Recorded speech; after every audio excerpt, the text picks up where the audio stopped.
శ్రీ గురుభ్యో నమః. శ్రీమాత్రే నమః.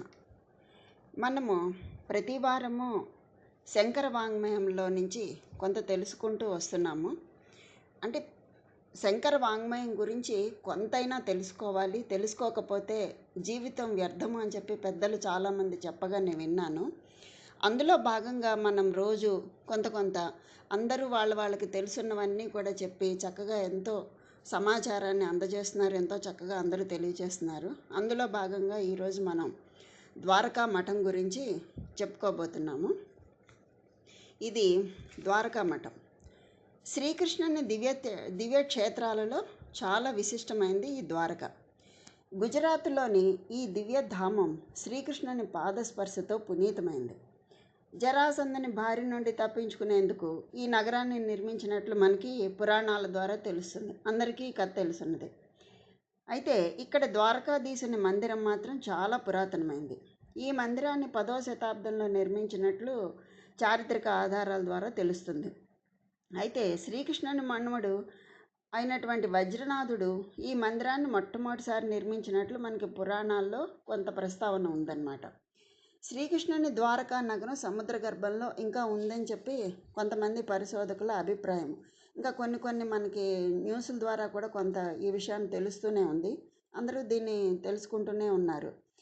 ఈ నగరం పేరులోని ద్వార్ అనే పదానికి సంస్కృత భాషలో వాకిలి లేకపోతే ద్వారం అనే అర్థాలు ఉన్నాయన్నమాట. ద్వార్ అంటే ద్వార్ అనే పదాన్ని ఆధారంగా చేసుకుని ఈ నగరానికి ఆ పేరు పెట్టారనమాట. ఆ పేరు అలా వచ్చింది. అయితే ద్వారాలు ఉన్న నగరం కనుక ద్వారకా అయింది. అంటే హిందువులు అతి పవిత్రంగా భావించే చార్ధాము, వాటిల్లో అంటే 4 ధామాలు, అందులో ఒకటి ద్వారకాపురి, మిగిలిన 3 బద్రీనాథ్, పూరి, రామేశ్వరం. అయితే ఈ నగరం వైష్ణవుల చేత గౌరవించబడింది. ద్వారకాధీశుని ఆలయం జగత్ మందిరం అని చెప్పి పిలువబడుతుంది.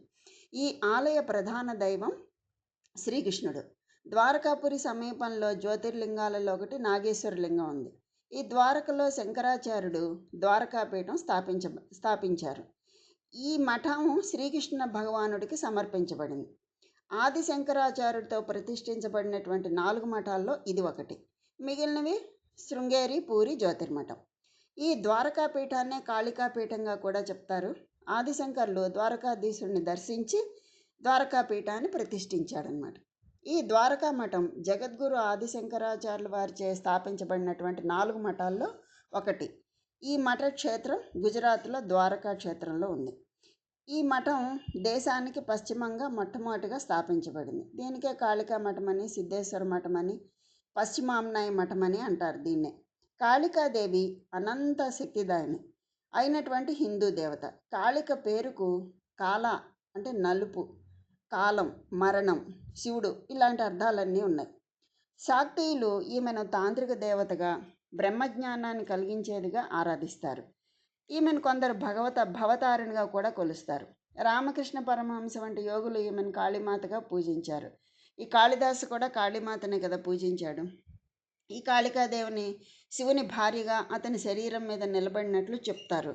ఈమె దశమహావిద్యల్లో ముఖ్యమైనదన్నమాట. ఈ మఠం వాళ్ళది కీటవాళ్ళ సాంప్రదాయ మఠం. భూతదయతో నిత్యం కీటకములు మొదలైన వాటిని హింసించకుండా అహింసా వ్రతాన్ని ఆచరించడాన్ని కీటవాళ్ళ సాంప్రదాయం అంటారు. ఈ మఠ సన్యాసులకి చివర తీర్థ అని ఆశ్రమ అని ఉంటుంది. పీఠ దేవత సిద్ధేశ్వరుడు, పీఠశక్తి భద్రకాళి. ఈ మఠం యొక్క మొట్టమొదటి ఆచార్యుడు శంకరుని ముఖ్య శిష్యుల్లో ఒకడైనటువంటి పద్మపాదాచార్యుడు. సామవేదం నుండి గ్రహించిన తత్వమసి అన్న మహావాక్యాన్ని గ్రహించి కీటవార సాంప్రదాయం ప్రకారంగా పద్మపాదాచార్యుడు అనే శిష్యుని ద్వారకలోని కాంచీపీఠంనకు నియమించారు. ఈ పద్మపాదాచార్యుడు క్రీస్తకం 9వ శతాబ్దానికి చెందిన తత్వజ్ఞుడు, అద్వైత వేదాంతి. శంకరాచార్యుని 4 ముఖ్య శిష్యుల్లో ఈయన ఒకడు. దక్షిణ భారతదేశంలో కావేరీ నదీ తీరంలో విమల అనే బ్రాహ్మణునికి సంతానంగా ఈయన జన్మించారు. ఈ పద్మపాదాచార్యుడు బాల్యంలోనే వేదాలను చదువుకుని సన్యసించి కాశీనగరం చేరుకున్నాడు. అక్కడ ఆ శంకరాచార్యుని కలుసుకుని శిష్యునిగా చేరాడు. ఆయనకు శంకరాచార్యుడు మొట్టమొదటిగా నామకరణం చేసింది శంకరాచార్యుల వారు. సనందన అని చెప్పి నామకరణం చేశారు. ఈ పద్మపాదాచార్యుడు శంకరాచార్యునికి మొట్టమొదటి శిష్యుడు. ఈ శంకరుని కాశీ ప్రయాణంలో ఒక బ్రహ్మచారి ఆయన వద్దకు వచ్చి, నేను బ్రాహ్మణ్ణం, నా పేరు సనందుడు, నాది చోళదేశం, మహాత్ములను దర్శించి జ్ఞానాన్ని ఆర్జించాలని వచ్చాను, మీ వద్ద శిష్యునిగా ఉండే వరం ఇవ్వండి అని చెప్పి ఈ పద్మపాదాచార్యుడు అనే పేరు ఉన్నటువంటి సనందుడు ప్రార్థిస్తాడు. అలా శంకరునికి అత్యంత ఆత్మీయునిగా మారాడు. ఈ సదానందుడు శంకరునికి అత్యంత సన్నిహితంగా ఉండటం వల్ల ఏమవుతుంది, తోటి శిష్యులకి కొంచెం అసూయగా ఉంటుంది. సాధారణంగా ఇది అన్ని చోట్ల ఉన్నదే కదా. అది శంకరుడు గ్రహించి వారిలోని అసూయను పోగొట్టాలనుకుని ఒకరోజు గంగానదికి అవతల ఒడ్డున ఉన్నటువంటి సదానందుడిని పిలుస్తాడు. సదానంద ఇలా రా అంటాడు. వెంటనే సదానందుడు గురువుగారు పిలిచారు అంతే, ఇంకేం ఆలోచించాడు ఎక్కడున్నాడో ఎలా ఉన్నాడో అని. అదేం ఆలోచించకుండా నది మీద నడుచుకుంటూ యువతల ఒడ్డుకు వచ్చేస్తాడు. నది మీద సదానందుడు అడుగు వేసిన చోటల్లా అతడు మునిగిపోకుండా పద్మాలు వస్తాయి. ఎందుకంటే గంగమ్మ అలా పద్మాలు పడుతుందన్నమాట అతని యొక్క గురుభక్తికి మెచ్చుకుని. అది చూసినటువంటి తోటి శిష్యులు సదానందుడిపై అసూయపడినందుకు సిగ్గుపడతారు. అప్పటి నుండి సదానందుడు పద్మపాదుడు అవుతాడనమాట. ఈ పద్మపాదునికి సంబంధించి ఇంకొక కథ కూడా ఉంది. శ్రీ శంకరులు శ్రీశైల పరిసరాల్లో చాలా కాలం తపస్సు చేశారు.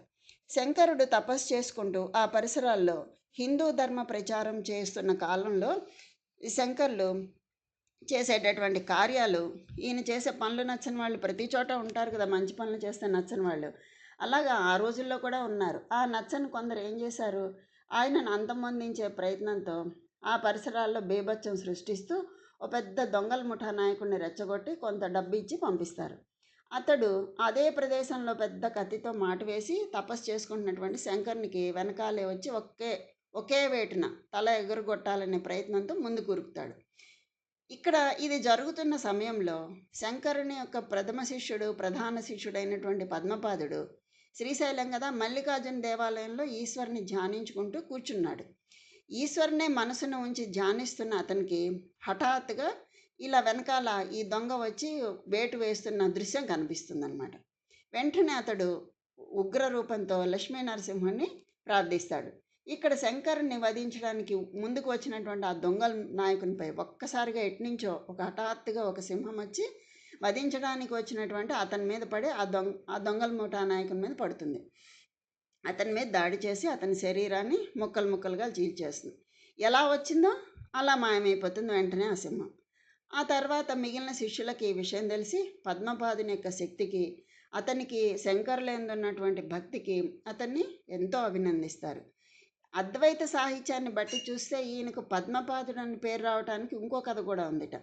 అది ఒకసారి శంకరాచార్యుడు గంగానదికి ఒకవైపు శిష్యులందరూ మరొక వైపు ఉన్నప్పుడు గురువుగారు వారిని నది దాటి రమ్మన్నారు. తక్కిన శిష్యులందరూ ఒక పడవ కోసం చూస్తూ ఉంటే గురువుగారి ఆజ్ఞ విన్న తర్వాత రెండో ఆలోచన కూడా చూడకుండా గురువు పిలిచారు అదే ఒకటే దృష్టిలో పెట్టుకుని ఆ సనందుడు మధ్యలో ఉన్న నది సంగతి కూడా మర్చిపోయి ఆ నది మీద పరిగెత్తడం మొదలుపెట్టాడు. ఆ గురుభక్తిని మెచ్చుకుని గంగ సనందుడు అడుగు వేసిన చోటల్లా పద్మాన్ని ఉంచి నదిని దాటించింది. అందుకని ఆయనకు పద్మపాదుడు అనే పేరు కూడా వచ్చిందని ఇంకో కథ ద్వారా మనకి చెప్తారు. అయితే ఈయన పద్మపాదుడు చేసినటువంటి రచనలు కొన్ని ఉన్నాయి. వాటిలో ముఖ్యమైనది పంచపాదిక ఒకటి. అద్వైతుల సాహిత్యంలో ఈ రచన వెనుక ఒక కథ ఉంది. శంకరాచార్యులు బ్రహ్మసూత్రాల గురించి వ్రాసిన భాష్యాన్ని చదివిన పద్మపాదుడు దీనిపైన ఒక టీకాను రచించి గురువుగారికి అర్పించాడు. టీకా తాత్పర్యం అంటే ఆయన రాసిన దానికి తాత్పర్యం అన్నమాట. ఒకసారి పద్మపాదుడు తీర్థయాత్రలకు వెళ్ళాలని సంకల్పించుకున్నాడు. దారిలో శ్రీరంగంలో తన మేనమామను కలిసి తను రచించినటువంటి ఆ రచనని చూపిస్తాడు. అది చూపిస్తే ఏమవుతుంది, అక్కడ ఈ స్వయంగా కర్మకాండను అనుసరించేటటువంటి ఆయన మేనమామ వీళ్ళ యొక్క నడవడిక, వీళ్ళు చేసే పనులు, వీళ్ళ పోకడ నచ్చక ఆ గ్రంథాన్ని కాస్త తగలబెట్టేస్తాడు. అంతేకాకుండా పద్మపాదుడికి నల్లమందు పెట్టి మందమతిని తినే ఆహారంలో నల్లమందు పెట్టి పెడతాడు. దాంతో అతను మందమతి అయిపోతాడు. ఇదంతా కూడా ఈ దుర్ఘటన అంతా కూడా శంకరాచార్యుని కలిసి ఇవన్నీ వివరిస్తాడు. వివరించినప్పుడు ఆ శంకరాచార్యుడు గ్రంథాన్ని యథాతథంగా జప్తికి చేర్చుకుని చదువుతాడు. అంటే ఇది టీకా రాసిన తర్వాత గురువుగారికి చదివి వినిపిస్తాడు ఈ పద్మపాదుడు. ఆ వినిపించిందంతా కూడా ఆ శంకరాచార్య వారికి గుర్తుంటుంది. అయ్యో, ఇంతటి మహద్గ్రంథం ఇలా పోయింది అని చెప్పి బాధపడుతూ ఉంటే, నువ్వు నాకు చదివి వినిపించావు కదా, నాకు గుర్తుంది, నేను చెప్తాను, నువ్వు మళ్ళీ రాసుకో అని చెప్పి అదంతా కూడా చదువుతారు శంకరాచార్యుల వారు. ఆ టీకా పేరే పంచపాదిక, అంటే 5 పాదాలు కలది అని. కానీ ఇందులో కేవలం 4 భాగాలే ప్రస్తుతం లభ్యమవుతున్నాయి. ఖచ్చితంగా వీరి రచన అని తెలిసింది ఈ పంచపాదిక ఒకటే. ఇంకా ఆయన రాసిన వాటిలో విజ్ఞాన దీపిక, ఆత్మానాత్మ వివేకం, వేదాంత సారం. వేదాంత సారం అంటే శంకరాచార్యులు రచించినటువంటి ఆత్మబోధకి భాష్యం అన్నమాట. ఇది వీరికి ఆపాదించబడే, అంటే ఈయన చేసిన రచనలు అని చెప్పబడేవి ఇవన్నమాట. ఆ తర్వాత గోమతి నది ఈ పీఠానికి తీర్థం. ఇదేంటి, ప్రముఖ గంగానది ఉపనది గోమతి. ఈ గోమతి నది భారతదేశంలోని లక్నో వంటి ప్రముఖ పట్టణాల ద్వారా ప్రయాణించి చివరికి ద్వారకలో చేరి అక్కడ అరేబియా సముద్రంలో కలుస్తుంది. ఈ లక్నోకి దగ్గరలోని నైమిసారణ్యం కూడా గోమతి నది తీరానే ఉంది. ఈ ద్వారక గోమతి నదికి ఎంతో పవిత్రమైంది. ఈ స్కాంద పురాణంలో గోమతి నది మహత్యం గురించి కూడా వివరించారు. గోమతి చక్రాలు అరుదైన సహజ సిద్ధంగా లభించే సముద్రపు శిలలు. ఈ గోమతి చక్రాలు గుజరాత్ రాష్ట్రంలో ఉన్నటువంటి ద్వారకలోని గోమతి నదిలోనే లభిస్తాయి. చంద్రుడు వృషభ రాశిలోని రోహిణి లేదా తులారాశిలోని స్వాతి నక్షత్రంలో సంచరించే సమయంలో సోడియం లేకపోతే కాల్షియం లేదా కార్బనం ఈ అణువుల యొక్క సహాయంతో ఈ శిలలు, గోమతి శిలలు రూపుదిద్దుకుంటాయి. ఈ 2 రాశులు, వృషభ రాశి, తులారాశి, ఈ 2 రాశులు శుక్రగ్రహానికి చెందినవి కావటం వల్ల ఈ శుక్రుడు భార్గవునికి జన్మించి అండ్ లక్ష్మీదేవికి సోదరుడు అవ్వటం వల్ల ఈ చక్రాల ఉపయోగం చాలా అనంతమని చెప్పచ్చు. దీని గురించి చాలా వివరంగా ఇచ్చారు, నేను ఊరికే బ్రీఫ్గా చెప్పాను ఇక్కడ. అలాగే ఈ మఠంలో ఉండేటటువంటి బ్రహ్మచారుని స్వరూపులను వ్యవహరిస్తారు. సన్యాసం తీసుకోబోయే ముందు బ్రహ్మచారిగా చేరి శిక్షణ పొంది సన్యాసం స్వీకరిస్తారు. స్వరూపులనే ఈ మఠ సన్యాసులు, స్వరూపులు అని పిలువబడే సన్యాసులు సామవేదాన్ని ప్రత్యేకంగా అధ్యయనం చేయవలసి ఉందన్నమాట. తత్వమసి అనేది ఈ మఠం యొక్క మహావాక్యం. ఈ వాక్యం జీవ బ్రహ్మల ఐక్యతను ప్రతిపాదిస్తుంది. బ్రహ్మచారులు అవిగత గోత్రానికి చెందిన వారుగా పరిగణింపబడతారు. సింధు, సౌరాష్ట్ర, మహారాష్ట్రాలు వాటి మధ్య ఉన్న పశ్చిమ భారత ప్రాంతం ఈ మఠం పరిధిలోకి వస్తాయి. ఈ ప్రాంతం హిందూ మత ధర్మాన్ని సుస్థిరం చేయవలసిన బాధ్యత అంతా కూడా ఈ ద్వారకా మఠానిదే. మోక్షదాయకములైనటువంటి సప్తపురాల్లో ఒకటైన ఈ ద్వారక శ్రీకృష్ణ భగవానుడు సింహాసనాన్ని అధిష్ఠించి పరిపాలించింది. భారతదేశంలో 4 మూలలు ఉన్న 4 ధామాల్లో ద్వారకాధామం ఒకటి. మిగతావి రామేశ్వరం, పూరి జగన్నాథ్, బద్రీధామం. భారతదేశంలో ఉన్న హిందువుల 7 పవిత్ర క్షేత్రాల్లో ద్వారకాపురి ఒకటి. అయితే వీటిలో శివుడు ప్రతిష్ఠితమై ఉన్నది వారణాసి అత్యంత పవిత్రమైంది. అదే అయోధ్య, మధుర, మాయా, కాశీ, కాంచి, అవంతిక, పూరి, ద్వారకావతి చైవ సప్తైత మోక్షదాయక అంటారు కదా. క్షేత్రం అంటే పవిత్రమైన ప్రదేశం, దైవిక శక్తికి కేంద్రం, జీవుడికి తుదిగమ్యమైనటువంటి మోక్షమును అందించే మోక్షపురి అని చెప్పి మనకి గరుడ పురాణం చెప్తోంది. 7 మోక్షపురాలు వరుసగా అయోధ్య, మధుర, మాయా, కాంచి, కాశీ, అవంతిక, పూరి, ద్వారవతి. సామవేదం నుండి తత్వమసి అనేది ఈ మఠం యొక్క మహావాక్యం. నమస్కారం అంటే ఇది ప్రతి హిందూ జీవితంలో అంతర్భాగం. నిద్ర లేవటంతో కరములకు, భూమాతకు, తల్లిదండ్రులకు, సూర్యభగవానికి, గురుకుల ఇష్టదేవతలకు నమస్కారం చేసి బయట ప్రపంచంలోకి అడుగు పెడతాం. బయట ఎవరైనా పెద్దలు లేదా కొత్త వాళ్ళు కనబడితే నమస్కారం చిరునవ్వుతోనే పలకరిస్తాం. ఇది మన హిందూ ధర్మానికి మాత్రమే సొంతమైనటువంటి విశిష్ట ఆచారం. ఎప్పుడైనా మనం ఆలోచించారా మన పెద్దలు ఎందుకు ఈ సాంప్రదాయాన్ని ప్రవేశపెట్టారో? చూద్దాం. మన పూర్వీకులు ఏది చెప్పినా చేయించినా అందులో నిగూఢమైన వైదిక ఉపనిషత్తు పురాణ వాంగ్మయ సారంతో ముడిపడే ఉంటుంది. 2 చేతులు కలిపే కదా నమస్కారం పెడతాం. అంటే జీవాత్మ పరమాత్మలకు సంకేతం. ఆ రెంటిని కలపటం, జీవాత్మని పరమాత్మతో ఐక్యం చేయటం, ఇదే మన జీవిత కాలపు లక్ష్యం. ఎదుటి ఉన్న వ్యక్తులకు నమస్కారం చేసేటప్పుడు 2 చేతులను ఒకదానికొకటి ఎదురెదురుగా కలుపుతాం. అంటే నీలో ఉన్న ఆత్మ, నాలో ఉన్న ఆత్మ ఒకటే అని చెప్పటం. ఎదుటి వ్యక్తికి మనకి భేదం లేదని, మనమంతా ఒక్కటే అని చెప్పకనే చెప్తున్నట్లు భావం. అంతా ఒక్కటిగా మెలగమని మన పెద్దలు రూపొందించి మనకి నేర్పించిన అద్భుతమైన సంస్కారం ఈ నమస్కారం. మరి దీనికి మూలం ఏంటి? మన సామవేద అంతర్గత చాందోగ్యోపనిషత్ సారమైనటువంటి తత్వమసి మహావాక్యమే. తత్వమసి మహావాక్యాన్ని అర్థం చేసుకునే శక్తి ఈ కలియుగంలో మానవులకు ఉండదని, దాని పరమార్థాన్ని నమస్కారం అనే సంకేతం ద్వారా అందరి చేత వారికి తెలియకుండానే ఆచరింపచేశారు మన పెద్దలు. ఎవరు ఇంకా ఈ సాంప్రదాయాన్ని పాటిస్తున్నారో వాళ్ళందరూ కూడా తత్వమసి భావాన్ని అనుష్ఠానం చేస్తున్నట్టే. పవిత్రమైన ఇరుముడిని శిరస్సును దాల్చి పావన పదునెట్టాంబడి ఎక్కగానే మనకి భగవంతుని కన్నా ముందే దర్శనమిచ్చే మహావాక్యం తత్వమసి. ఈ అయ్యప్పని ఎందుకు తెచ్చుకున్నామంటే ఈ వాక్యం ఈజీగా అర్థం అవడం కోసం. అంటే భక్తితో అయ్యప్పకు నమస్కరించే ముందే నమస్కారానికి మూలమైనటువంటి తత్వమసి మహావాక్యం మనకు దర్శనమిస్తుంది.